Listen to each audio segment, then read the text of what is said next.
멀리서도 기역자 구조가 눈에 띄는 이 집은 특별한 능력을 가졌다는데요.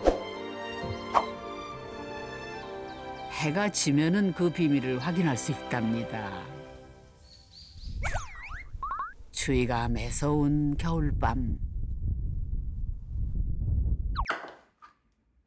우와, 불이 들어오네.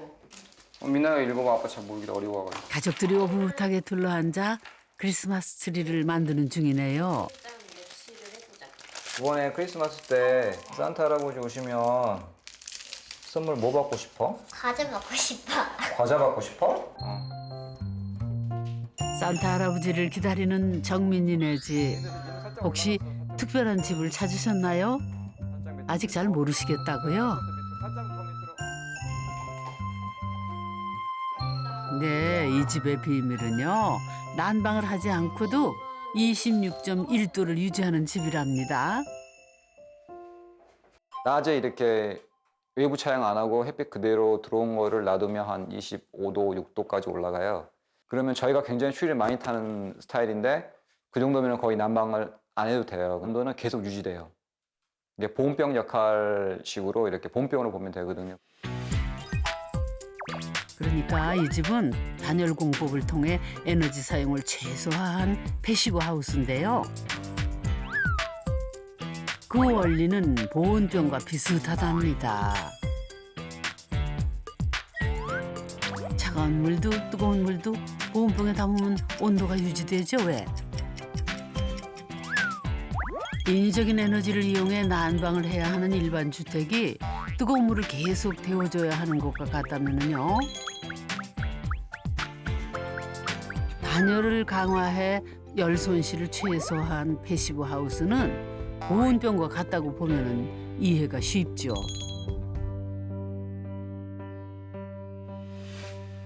그래서 이 집을 지을 때 일반 주택보다 단열 성능이 뛰어난 자재들을 썼고요. 벽이나 창문과 같이 틈새 바람이 드나들 수 있는 곳에도 철저하게 기밀 작업을 거쳐 완성된 집이라고 합니다. 덕분에 난방을 안 하고 산다는 이 집. 그런데 잠잘 준비를 하는 경락 씨가 버튼을 누르네요. 어머니나 이건 또 뭔가요? 아, 이게 외부 차양이라고 그 내부에 이렇게 커튼 가리는 것처럼 이거는 바깥에서 가리는 거예요. 이게 효과가 좀 뛰어난 게 이제 특히 보통 여름철에 많이 쓰는데 여름에 햇빛이 강하게 들어오잖아요. 그럼 바깥에서 이렇게 차단을 해주면 그 차단 효과가 뭐 다른 것보다 3배, 4배 이상 효과가 있다고 하더라고요. 근데 지금 이제 겨울인데 왜 밤이냐 이렇게 하는데 밤에는 이렇게 또 이렇게 추위를 좀 차단해 줄 수 있는 그런 효과가 있고요.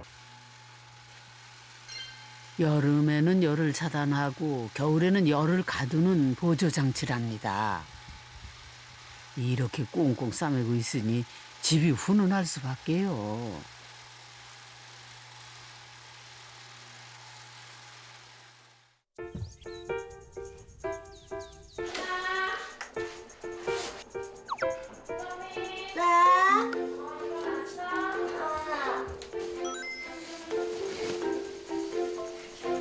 밤새 훈훈한 방에서 단잠을 자고 일어난 정민이 가장 먼저 하는 일은 차양 올리기입니다. 이제부터는 햇빛이 이 집의 에너지가 되어주니까 말이죠.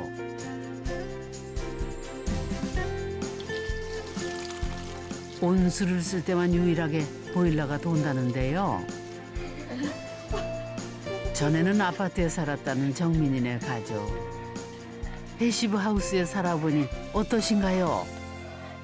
저희 어렸을 때 내 할머니 집에 가보면 항상 외풍이 심했어요. 그래서 주택은 좀 뭐랄까 아파트보다는 춥고 유지보수 많이 들어가고 그런 안 좋은 인식만 갖고 있었는데 패시브 하우스를 짓고 나니까 일단 너무 따뜻해요. 따뜻하고 그리고 일단 쾌적하고 그런 장점이 있어요. 정민이 집이 좋아? 네. 근데 더워요. 밖에는 추운데 정민이 집은 되게 덥다. 엄마는 더운 거 좋아해요. 정민이는? 잠들 때 이불 벌려 자고 자요.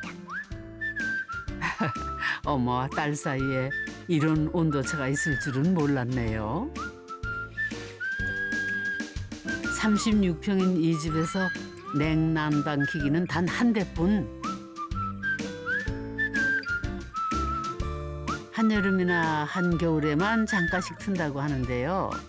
단열이 워낙 잘 돼 있어 30분만 틀어놔도 온도가 그냥 유지된다네요. 안녕하세요. 그렇다면은 기름 보일러가 놓인 이 집의 난방비는 얼마나 될까요? 오로지 온수를 쓸 때만 보일러가 돌다 보니 10달 만에 기름을 채운답니다. 다른 집은 얼마에 한 번씩 채우나 모르겠네요. 시골에 많이 때면 오풍이 많고 이런 집 좀 크고 한 데는 한 달에 한 번씩.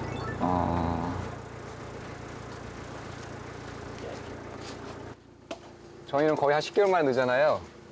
다른 집들 보니까 이렇게 시골이나 이런 데 보면은 한 달에 한 드럼 두 드럼 이렇게 쓴다는데요. 사장님 방금 말씀하시는 게 20, 가격은 이제 발면 때문에 얼마요? 24만 천 원. 24만 1,000원? 254. 월 평균 난방비는 24,000원꼴. 50. 이제 254리터 들어. 250. 다른 집보다 비용도 에너지도 88%나 아끼는 셈이네요.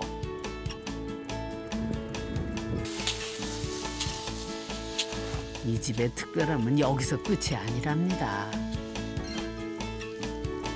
태양열 전지판을 설치해서 자체적으로 전기를 생산까지 한다죠. 작아 보이는데 효율은 어떨까요? 이게 이제 3kW 일반 가정용 패널인데요. 이제 이걸로 해서 전기요금을 보면은 한여름철에 이렇게 에어컨 안 틀고 그러면 거의 한 5,000원? 그리고 건조기라든가 세탁기를 자주 돌리면 한 7,000원 정도밖에 안 나오더라고요. 에너지 소비를 줄이는 집이지만 사실 건축 비용은 만만치 않다는데요. 여러 가지 설비로 건축 비용이 일반 주택보다 더 든다는데 그걸 감수하고 지으신 이유가 있다고요? 사실 제가 환경론자 이런 뭐라 그러죠? 그런 건 아닌데 에너지 쪽 관련된 에너지 산업에 좀 종사하고는 있는데요.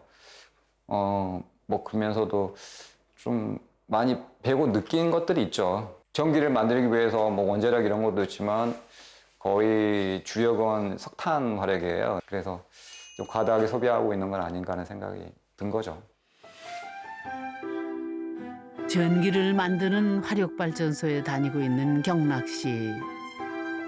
사실 그가 에너지를 아껴야 할 이유를 깨닫게 된 거는 아이를 낳고서랍니다. 딸이 살아갈 환경을 위해 아빠의 마음으로 지었다는 패시브 하우스.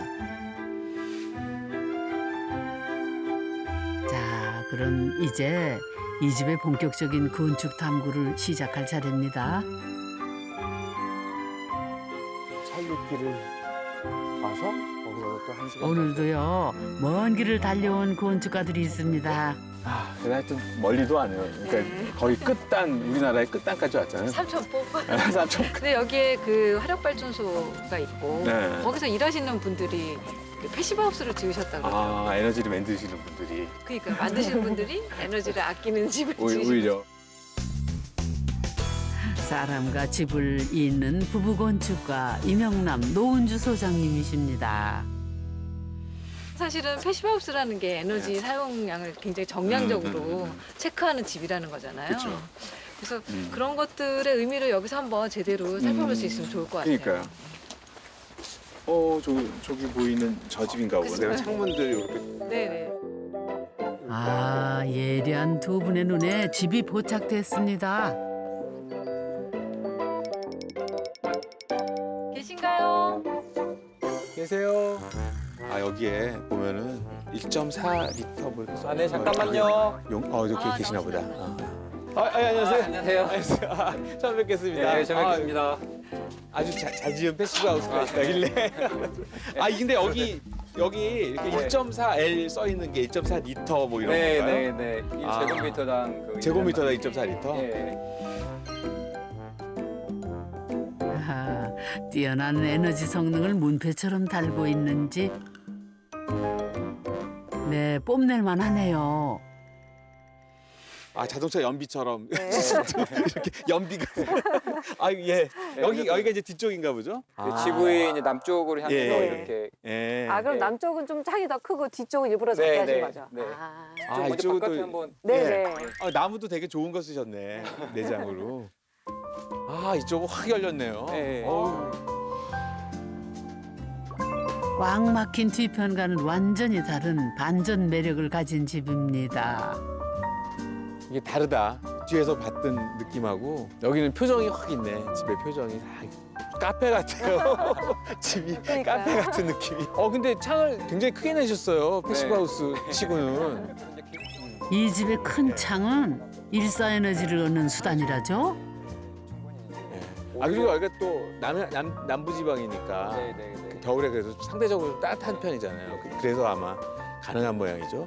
전체적으로 다 이렇게 햇빛을 바라볼 수 있게끔 활동하면서 이렇게 날개 이렇게 쫙 펴고 있는 거 아, 같이. 네, 네. 그렇죠. 이렇게 싹 안고 있으니까. 해양열을 얻기 위해 집 전체를 남향으로 배치하다 보니 독특한 구조가 됐다는데요. 북쪽은 열 손실을 최소화하기 위해 아주 작은 창을 냈고요.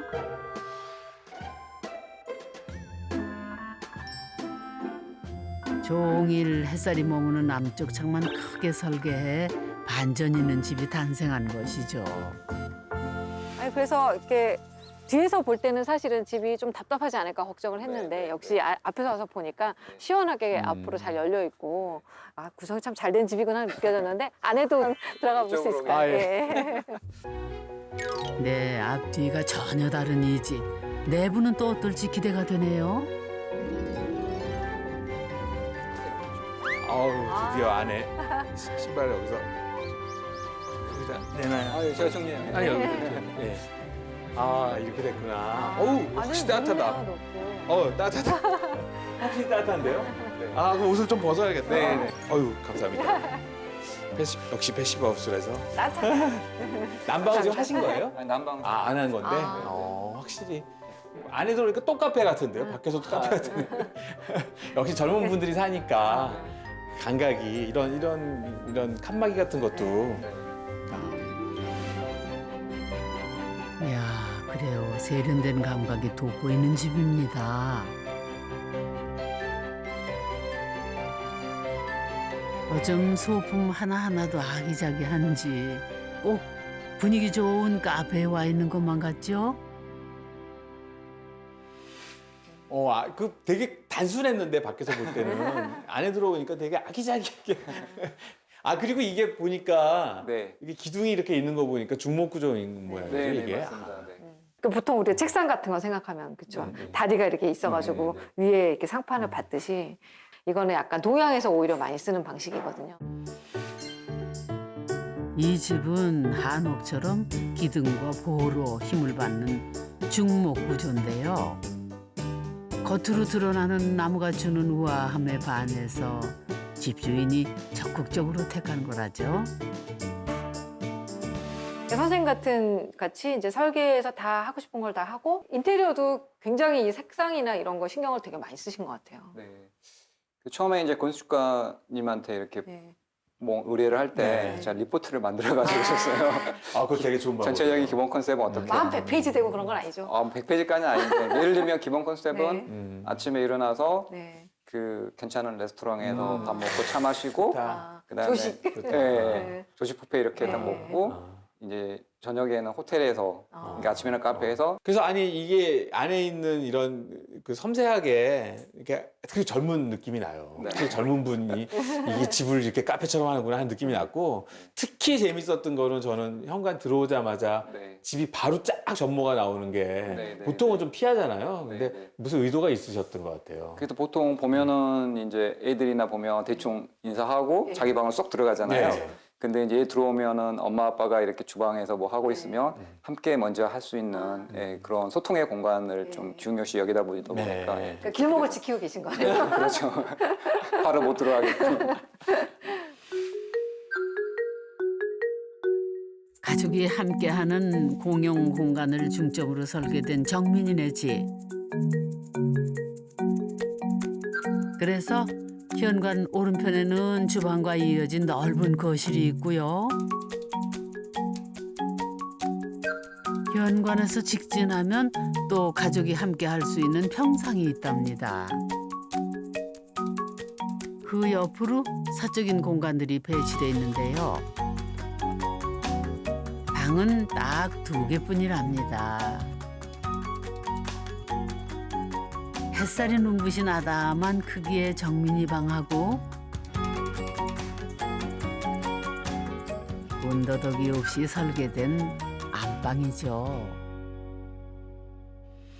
오히려 이제 이런 나무가 이렇게 드러나니까 그러니까 이를테면 이제 패시브하우스에 대한 우리가 또 선입견이 있거든요. 네, 약간 네. 기계화된 집이다. 네. 약간 인간미가 막 이런 느낌이 네, 이제 저희 일반적으로 많이 있는데 네. 오히려 이렇게 나무로 마감을 하고 이렇게 하니까 집안이 따뜻한 느낌이 있어서 네, 네.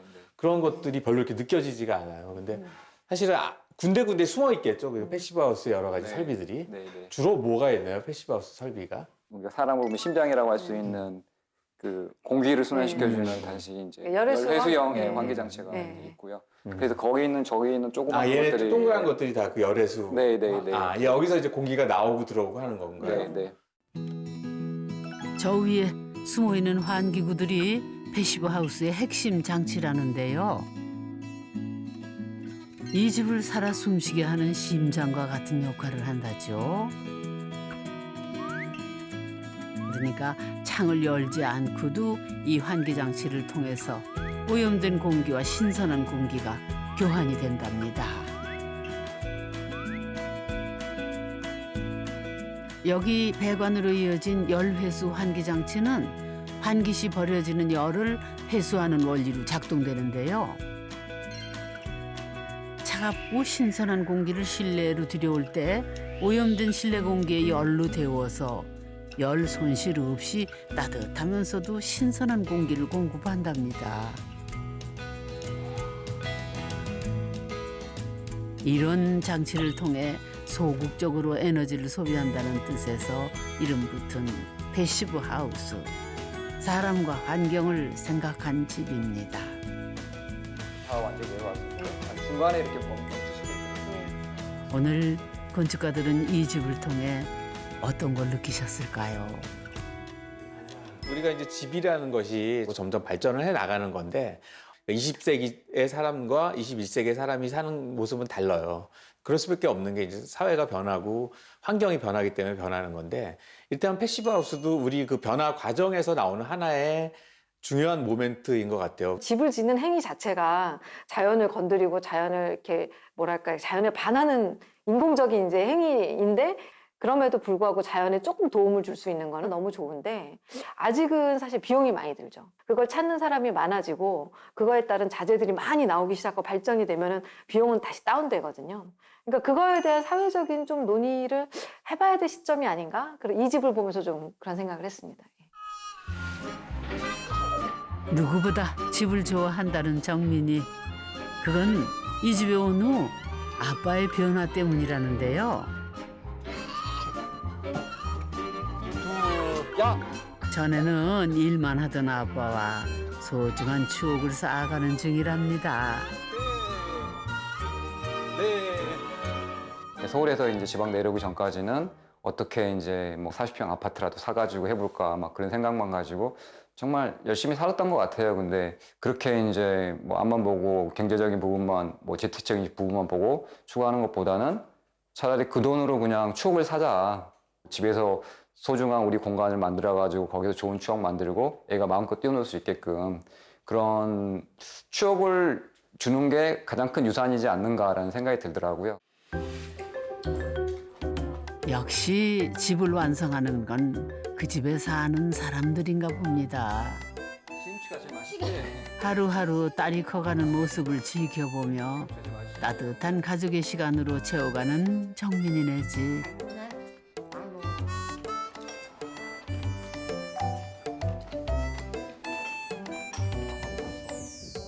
이 집이 그 어떤 집보다 따뜻한 또 하나의 이유. 이런 삶의 온기 때문이 아닐까요? 언제